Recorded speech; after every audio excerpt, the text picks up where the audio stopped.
Bonjour François Hollande. Bonjour. C'est un événement de vous recevoir, ancien président de la République, évidemment. Vous publiez Bouleversement pour comprendre la nouvelle donne mondiale chez Stock. C'est un livre fondamental, basé évidemment sur votre expérience de président de la République, mais aussi sur les défis du monde.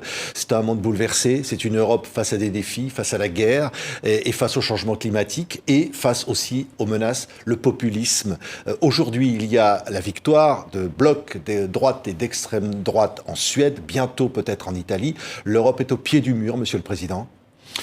Oui, elle est au pied du mur, mais elle a plutôt été unie pour sauter l'obstacle. Ce que j'évoque dans le livre, c'est les grandes tendances qui conduisent aux situations que nous constatons aujourd'hui, et aussi au souverainisme et à la montée de l'extrême droite, dont on avait vu quelques traces profondes aux États-Unis avec Donald Trump, et que l'on voit de nouveau ressurgir en Europe. Parce que chaque fois qu'il y a des crises, il y a deux façons de les appréhender. Soit c'est par la culture de la démocratie, du droit, de la liberté, du pluralisme, soit au contraire c'est par le repli et la régression, d'où la montée des extrêmes droites. Le fait nouveau en Suède, et que l'on va aussi sûrement constater en Italie, c'est que pour que l'extrême droite arrive au pouvoir, il faut que la droite fasse alliance avec elle. C'est ce qui s'est produit en Suède. Sinon, c'était les sociodémocrates qui avaient d'ailleurs fait un résultat appréciable qui, aujourd'hui, pourraient revendiquer le pouvoir. Et en Italie, c'est parce que l'extrême droite, néofasciste, fait alliance avec la Ligue du Nord et avec le parti de Berlusconi, que ce parti d'extrême droite peut espérer arriver au pouvoir. Et quelle est la conséquence ? Parce qu'on pourrait se dire c'est leur affaire. Oui. Vous pensez que ça peut se produire en France aussi ? Nous verrons bien, mais il y a effectivement des causes qui peuvent se retrouver. Mais quelle est la conséquence de ces victoires de l'extrême droite et d'une droite dure ? C'est que face justement à la menace russe, face aux défis que l'on sait venant de la Chine aussi, également, il puisse y avoir de la complaisance. Déjà, Madame Le Pen ici demande la levée des sanctions. En Italie, c'est la Ligue du Nord qui appelle effectivement à une autre attitude à l'égard de la Russie. On verra bien pour la Suède, puisque vous savez que la Suède avait demandé son adhésion à l'Alliance Atlantique, donc son entrée dans l'OTAN. Est-ce que cette nouvelle coalition avec l'extrême droite et la droite aura la même attitude ? Mais est-ce que ça remet en cause l'avenir ? Vous dites que vous êtes pour une coopération renforcée au sein de l'Europe. Est-ce qu'au fond, il peut y avoir une Europe à deux vitesses par rapport aussi à ce phénomène ? Oui. Je pense que c'est indispensable. Il y a des pays qui vont prendre d'autres orientations. Déjà, aujourd'hui, la Hongrie, la Pologne, peut-être même la République tchèque, ne sont pas forcément toujours en accord avec nos orientations. À partir de là, si on veut aller plus loin sur l'Europe de la défense, si on veut aller plus loin sur l'Europe énergétique, il faut, au sein de l'Europe à 27, faire avec quelques pays, la France et l'Allemagne comme socle, d'autres qui y adhéreront, une Europe, non pas simplement de l'avant-garde, une Europe qui préfigure ce que nous attendons du continent. Oui, et en même temps, vous dites, c'est la social-démocratie qui est la plus à même de répondre aux défis de l'avenir. Et en même temps, vous le dites aussi dans ce livre, la social-démocratie n'a jamais été aussi attaquée, aussi affaiblie qu'actuellement en France. Et c'est ce courant qui a fait que vous avez été président de la République, avec François Mitterrand, le deux seuls présidents de la République, de la Ve République, sociodémocrates. Alors distinguons ce qui se passe dans la plupart des pays européens, c'est-à-dire des sociodémocrates, des travaillistes, bientôt au Royaume-Uni, même s'il y a le Brexit. Donc on sent qu'il y a une présence de socialistes sous différentes appellations en Europe, et pas en France. Alors qu'est-ce qui s'est produit ? En France, il y a une culture de la radicalité qui a fait que la social-démocratie n'a pas pu défendre autant qu'il était nécessaire sa place, son identité, son rôle, et la gauche est tirée par son extrême. Et quand elle est tirée par son extrême, elle ne peut pas prétendre aux responsabilités du pays. Donc ça veut dire que la NUPES ne sera jamais, gagnera jamais une élection présidentielle ? C'est difficile de gagner quand vous avez un leader qui est dans le fracas, quand vous avez des partis qui la composent. J'entendais encore Sandrine Rousseau pour les écologistes dire que le travail est une valeur de droite. quand beaucoup se rendent à leur travail avec fierté, avec dignité, c'est quand même difficile d'entendre un tel message. Et quand vous avez en plus des positions de surenchère sur le plan budgétaire qui nous mettraient forcément en contradiction avec l'Europe. Donc c'est ça le risque. C'est-à-dire que si la gauche n'offre pas une possibilité d'alternative face à ce que nous avons aujourd'hui au pouvoir, ou ce qui pourra préfigurer la suite d'Emmanuel Macron, eh bien, la seule alternative deviendra l'extrême droite. C'est ça le danger principal. Vous êtes plutôt favorable, on est d'accord, avec le patron du Parti communiste quand il dit qu'il est contre la gauche des allocs. Il ne s'agit pas de dire qu'on est contre les allocs, c'est en sens que sa formule n'était pas forcément la meilleure, mais dire qu'il est pour le travail et que nous devons tout faire pour que les jeunes, celles et ceux qui sont écartés du marché du travail depuis trop longtemps, puissent y trouver dans le marché du travail et dans l'exercice d'un métier une fierté et une dignité. Oui, il a raison. Moi, qu'est-ce que j'ai fait comme président de la République? Vous vous rappelez, c'était la fameuse courbe du chômage qu'il fallait inverser. C'était ma responsabilité, c'était une exigence. Le rôle de la gauche, c'est de permettre à celles et ceux qui travaillent d'avoir un revenu correct et de pouvoir progresser dans la vie. C'est pas simplement de faire un éloge de la paresse. Oui, mais alors là, Emmanuel Macron qui pourrait passer par le 49.3 pour réformer les retraites. Ça, vous qui dites, au fond, le flou ne fait pas une politique. Quand vous critiquez votre successeur, vous dites là, pour le coup, là, c'est pas flou. Il veut passer en force. Oui, qu'ils le disent. Et ce qui a pu surprendre, c'est qu'il ouvrait le Conseil de la refondation, c'est-à-dire une méthode qui peut être tout à fait utile, c'est-à-dire le dialogue, la concertation, précisément ce qui lui avait été reproché de manquer à cette façon de faire.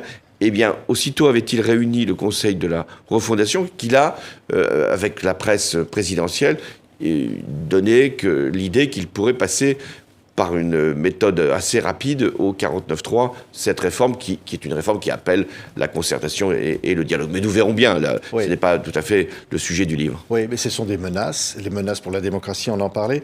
Menaces, vous l'avez connu, la menace terroriste, Monsieur le Président. En ce moment, il y a le procès de l'attentat de Nice. Les images, d'ailleurs, vont être projetées aujourd'hui en audience. Il faut rapatrier les djihadistes, comme on le fait. Comme, d'ailleurs, la Cour européenne des droits de l'homme a condamné la France de ne pas l'avoir fait.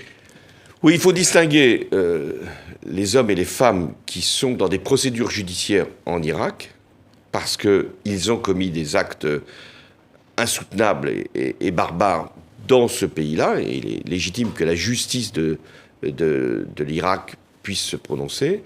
Des femmes et des hommes, surtout des femmes, qui ne sont pas dans des procédures judiciaires, notamment en Syrie, puisqu'il n'y a pas d'État qui puisse avoir une justice qui puisse intervenir.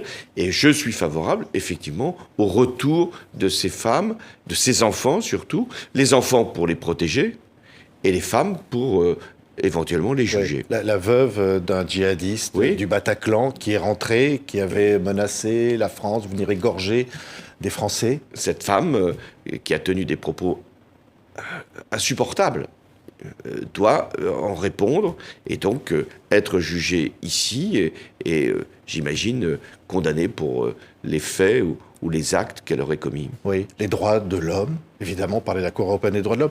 Les droits de l'homme, ça doit conduire à s'interroger sur la Coupe du Monde au Qatar. On voyait Eric Cantona qui dit c'est une mascarade, il faut boycotter cet événement.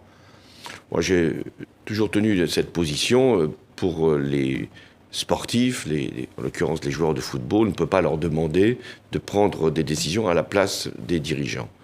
En revanche, nul n'oblige les chefs d'État, de gouvernement et les ministres à aller assister à la Coupe du Monde du Qatar s'ils ont le sentiment que les droits de l'homme ont été bafoués et surtout que les conditions de déroulement de cette Coupe du Monde ne sont pas forcément conformes à des exigences de lutte contre le réchauffement. Oui, donc vous appelez à un boycott politique. Moi, je dis, enfin, pour ce qui nous concerne, à titre personnel, je dirais, j'aime beaucoup le football, oui. Je pense que cette Coupe du Monde doit avoir lieu, mais moi, je n'y assisterai pas, même si je regarderai. Mais si vous, président, vous n'y seriez pas allé. C'est toujours facile de parler, mais je pense que, comme président, j'aurais sans doute eu l'attitude de rester à la maison. D'ailleurs, les présidents ne vont pas toujours assister aux Coupes du Monde. Oui, il y a évidemment, on en parlait à l'instant, évidemment cette guerre avec laquelle, en Ukraine, on a l'impression que l'Ukraine reprend la main. Mais vous faites un portrait de Vladimir Poutine dans ce livre, Bouleversement. Vous dites c'est un homme qui a un art absolument incroyable du mensonge. Vous racontez comment un jour dans votre bureau à l'Élysée, il a dessiné une carte comme ça du monde. C'est un personnage dont vous dites que d'ailleurs l'Europe s'est laissée endormir. Et Emmanuel Macron aussi, dites-vous. Je pense que ceux qui se sont laissés le plus endormir, comme vous dites, ce sont les dirigeants allemands qui ont pensé que par le commerce, par l'achat de gaz, par un dialogue permanent, Vladimir Poutine pourrait éventuellement renoncer à l'usage de la force ou à l'exacerbation de tensions. Je peux comprendre ce raisonnement. Il n'a pas eu le résultat escompté. Pourquoi ? Parce que pour Vladimir Poutine, qui bien sûr n'est pas atteint de je ne sais quelle maladie, il est depuis 10 ans, d'où l'enjeu que je rappelle de ce livre, depuis 10 ans, il est convaincu qu'il devra utiliser toutes les opportunités possibles pour reconstituer d'une façon ou d'une autre l'Union soviétique. Il a d'ailleurs plutôt atteint pour partie ses objectifs. La Biélorussie est aujourd'hui sous tutelle de la Russie. Le Kazakhstan est également sous pression. Il a mis la Géorgie dans une position également d'allégeance. Donc il s'est dit, retrait américain, peut-être mollesse européenne, en tout cas c'est ce qu'il imaginait, et puis fatalisme ukrainien, l'invasion est possible. Eh bien, on se rend compte, heureusement, que les États-Unis, qui avaient amorcé depuis déjà plusieurs années, Obama et surtout Trump, un retrait de la scène mondiale, les États-Unis sont revenus et aident puissamment l'Ukraine. Il a constaté que les Européens, qui souvent font l'étalage de leur division, eh bien, ont marqué leur unité face à cette agression.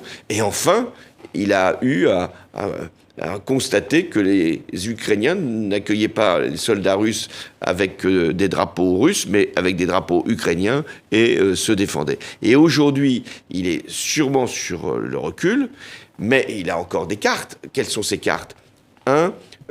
Première, c'est de nous fatiguer, de nous mettre dans une position... C'est le cas, au plan énergétique. Exactement, où par les coûts de l'énergie, nous lâcherions la pression et surtout, nous lâcherions l'Ukraine. Ça, c'est un risque. C'est un risque sérieux. Il peut y avoir une lassitude. Et surtout si la guerre continue, et son intention est bien de poursuivre le plus longtemps possible le conflit.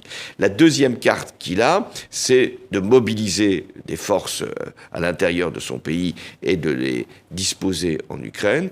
Et puis la troisième carte, c'est l'alliance avec la Chine. Et aujourd'hui même, il y a cette rencontre dans le Caucase entre le président chinois et le président russe et d'autres chefs d'État d'ailleurs et de gouvernement, de constituer une grande alliance, une alliance qui serait éternelle, totale, illimitée et qui permettrait à la Russie d'avoir toujours la possibilité de vendre son gaz ou d'échapper aux sanctions grâce à la Chine, et la Chine qui pourrait toujours avoir l'appui politique, parfois militaire, notamment par la livraison d'armes, de la Russie. C'est cette grande alliance qui est finalement l'axe stratégique de Poutine, comme d'ailleurs de Xi Jinping. C'est pas sûr que ça marche, parce qu'on peut encore faire pression sur la Chine. Et la Chine n'a pas un intérêt total à cette alliance. Bien sûr, vous avez tout à fait raison. La Chine, elle observe la situation. Si Poutine devait gagner en Ukraine, elle en tirerait la conclusion que le recours à la force a eu sa pertinence et même a eu son résultat. Et à partir de là, pourrait engager une preuve de force sur Taïwan. Si en revanche, la Russie de Poutine échoue dans sa tentative, à ce moment-là, la Chine, dans l'alliance, sera la plus forte et d'une certaine façon vassalisera la Russie, parce que l'économie chinoise, c'est 10 fois l'économie russe. Il y a un autre élément que la Chine observe, c'est la force des sanctions. Pour un pays comme la Russie, c'est déjà douloureux d'avoir des sanctions, ça prive d'approvisionnement, de matières tout à fait majeur pour l'industrie, mais pour la Chine, grand pays, deuxième puissance économique du monde, des sanctions, des fermetures de marché provoquerait une récession considérable et donc une instabilité politique. Oui. Et ça, je pense que le président chinois ne veut pas s'engager dans cette voie. Oui, quand vous aviez décidé d'interrompre la vente de Mistral au moment de l'invasion de la Crimée, vous aviez pu observer ce qu'on appelle sur le lobby pro-russe ou pro-Poutine qu'il y avait en France, qui est toujours très vivace, au fond. Oui. Ça, il peut s'appuyer aussi là-dessus. Oui, Vladimir Poutine a depuis longtemps noué des relations personnelles, quelquefois, avec des anciens dirigeants. D'extrême droite, en particulier. Oui, quelquefois de la droite, quelquefois de l'extrême gauche, mais aussi des gens qui ont gouverné. Prenez l'exemple de Schröder en Allemagne, ou récemment encore, d'anciens premiers ministres français avaient eu des postes. Le leader de la gauche, Jean-Luc Mélenchon, en France aujourd'hui. Oui, qui n'avait pas de fonction particulière quand même dans des entreprises russes, pour ce qui concerne Mélenchon. Mais donc, pour lui, il est très important de garder des appuis dans nos démocraties, de les utiliser autant que nécessaire. Et puis, il y a toujours, et là, ça ne part pas forcément de mauvaises intentions, l'idée que nous sommes, et c'est vrai, un pays, la France, lié à la Russie, avec une histoire qui nous a soudés. Souvenons-nous quand même, et de la Première et de la Seconde Guerre mondiale, de ce qu'a été le sacrifice du peuple à l'époque soviétique. Donc il y a des sentiments profonds qui unissent la France et la Russie. Et au nom de ces sentiments, au nom aussi d'une diplomatie gaullienne ou mitterrandienne mal comprise, ce serait de rétablir des liens avec les dirigeants russes. Mais moi, j'ai toujours dialogué avec Vladimir Poutine. Il faut continuer de dialoguer avec Vladimir Poutine. Mais à une condition. Une condition, c'est que nous établissions un rapport de force et que le dialogue débouche sur une solution.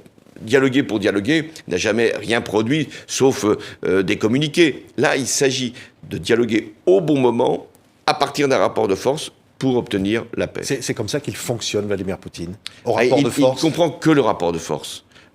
Il va utiliser autrement toutes les formes de dialogue, toutes les réunions, pour essayer de gagner du temps, le plus souvent c'est ce qu'il recherche, faire une espèce de confusion par le mensonge.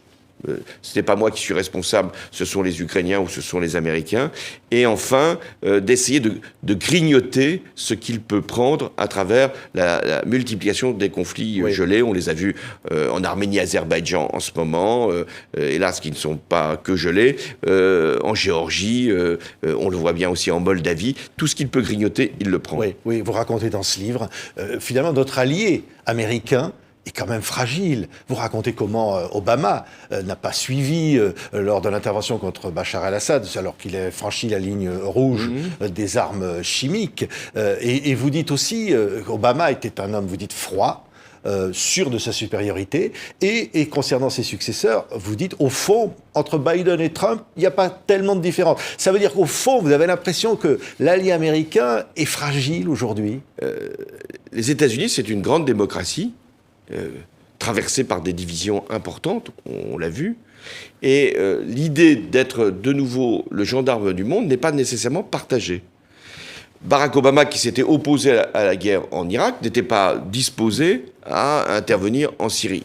Néanmoins, il avait fixé une ligne rouge, ne pas agir quand il y a cette transgression de la part de Bachar el-Assad, a été interprété par Vladimir Poutine, je ne parle même pas de Bachar el-Assad, a été interprété comme une position de faiblesse, et à partir de là, c'est une des causes, pas la seule, une des causes de la première guerre en Ukraine, c'est-à-dire, puisque les États-Unis n'utilisent pas la force, nous pouvons y recourir et progresser. Ensuite, Donald Trump avait une relation, lui, ambiguë, pour ne pas dire complice, avec Poutine. Un peu les mêmes conceptions, même s'ils venaient de deux pays très différents, de la démocratie, du système mondial, où finalement on peut avoir du cynisme dans les relations et personnelles et internationales. Et c'est Trump qui désengage les États-Unis d'Afghanistan, même si c'est Biden qui aura finalement, hélas, à constater le désastre de ce retrait. Mais aujourd'hui, Biden, il a changé de position compte tenu de l'agression russe en Ukraine. Et Biden a fait plus que son devoir à l'égard des Ukrainiens. Et si les Ukrainiens progressent aujourd'hui, c'est parce que les États-Unis ont fourni des armes de très grande efficacité. Je termine pour dire que qu'est-ce qui va se passer aux États-Unis ? là, dans quelques semaines, on parlait des élections, nous, en Europe, mais il y a des élections qui vont avoir lieu aux États-Unis, élections pour le Congrès. Et puis, dans 2 ans, élections présidentielles. Si Trump revenait, ou si un républicain gagnait contre un démocrate, il est clair que les États-Unis seraient dans une position de retrait, et notamment par rapport aux enjeux européens. Et c'est là que je pose cette question dans le livre. Si cette hypothèse, puisqu'elle existe, devait se vérifier, hélas, eh bien, nous aurions à préparer, et le faire le plus vite possible, une défense européenne et une capacité autonome d'action, tout en restant dans l'Alliance Atlantique. Oui. Vous diriez, François Hollande, que l'Europe et la France sont à la hauteur? Vous parlez d'un grand déclassement, notamment la France. Est-ce que la France, aujourd'hui, est à la hauteur de ces enjeux dont vous dites que finalement c'est l'avenir? Même, est-ce que l'Europe ne sera pas, le rêve européen, bientôt une nostalgie? Non, la France, elle est à la hauteur sur le plan militaire. Elle consacre un budget significatif pour ses armées. Elle a montré une capacité d'intervention à l'extérieur, notamment au Sahel. La France doit être pionnière pour cette Europe de la défense et ne rien craindre de l'engagement maintenant de nos amis allemands pour augmenter leur budget militaire. Et la France doit aller plus vite avec d'autres pays, mais faut-il encore que ces pays-là acceptent cette coopération renforcée. Mais il y a un autre rôle que la France doit jouer, c'est son rôle mondial. Nous voyons bien un bloc se constituer, la Chine et la Russie. Nous voyons qu'un certain nombre de pays ne veulent pas forcément s'aligner sur ce bloc, mais ne veulent pas non plus s'aligner sur un autre bloc qui pourrait être regardé comme le bloc occidental. Et c'est ça que la France doit essayer de porter, c'est l'esprit de coalition, c'est que nous avons besoin de l'Afrique, l'Afrique a besoin de nous. On perd l'Afrique. Et donc les Russes et les Chinois ont également... Emmanuel Macron l'a dit aux ambassadeurs. Oui, et il a raison. Il y a une offensive des Russes et des Chinois là-dessus. Et donc il faut aller s'adresser à ces pays-là pour leur dire, nous ne sommes non pas dans un esprit de domination ou de conquête, ou pour des marchés. Nous venons pour constituer des coalitions sur le climat, sur l'eau, sur la question du développement, sur les investissements qu'il faut faire pour qu'il y ait des infrastructures, sur l'éducation. Et c'est en portant cet esprit de coalition que la France pourra trouver non seulement des partenaires, mais pourra trouver son espace pour elle-même. Oui, Monsieur le Président, jamais vous n'abandonnerez la politique. Jamais vous avez le sentiment que votre voix est plus que jamais nécessaire aujourd'hui? Je ne suis plus président, je n'ai plus d'activité au sens de l'exercice des mandats, mais je suis un être profondément politique au sens où tout ce qui concerne le monde doit absolument nous mobiliser. Et si je peux apporter mon expérience, si je peux transmettre à des lecteurs avant d'être des électeurs, ce que j'ai vécu comme président et ce que ma capacité d'analyse peut leur fournir, je le fais. Oui, bon, vous dites il faut absolument apporter une direction et mon expérience est nécessaire. Je pense que les démocraties sont effectivement fragiles. Elles sont menacées par l'extérieur, mais aussi par nos divisions internes. Et pour qu'il y ait des démocraties, il faut qu'il y ait des démocrates. Et c'est pour ça que j'appelle à cet engagement. Merci beaucoup François Hollande. Merci. Bouleversement pour comprendre la nouvelle donne mondiale est publié chez Stock. C'est votre livre événement. Merci beaucoup, Merci Monsieur le Président, d'être venu.